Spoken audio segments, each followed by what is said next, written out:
But since we're not going to war anytime soon, for only an extra $200,000, you can get this $500,000 boat car. On land, this is a normal car. You can't really tell the difference. But here's the fun part. Just drive it in the water and it turns into a boat. We're gonna let Carl go first. Here we go! Oh, this doesn't feel right.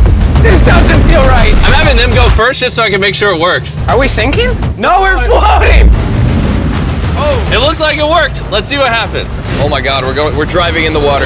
Holy! So you press this until you hear a beep. That's a beep. Now I should be able to drive this like a normal car, but on the water.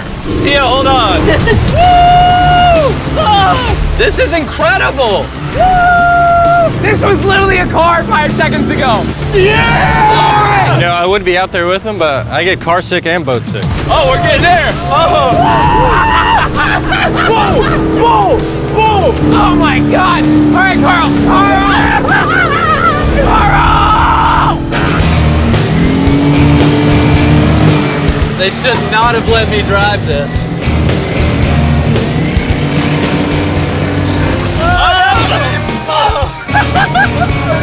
Woo! We got it, baby! Rule number 1, stay really far away from Chris. We're driving in circles. Ah! Oh, they're doing donuts in the water. They're making a whirlpool. I just met this guy 5 seconds ago. We're gonna race. 3, 2, 1, go! Oh, he's just so much faster. He's not even trying. Come on, faster! Oh, we're destroying him. Oh, it's a smoke show! I can't believe we just beat him. This thing goes way too fast. I can't think of a better way to celebrate a win than a Feastables bar. Hey, have some Feastables. Oh! Hey! I got it! Feastables is the #1 chocolate on the planet.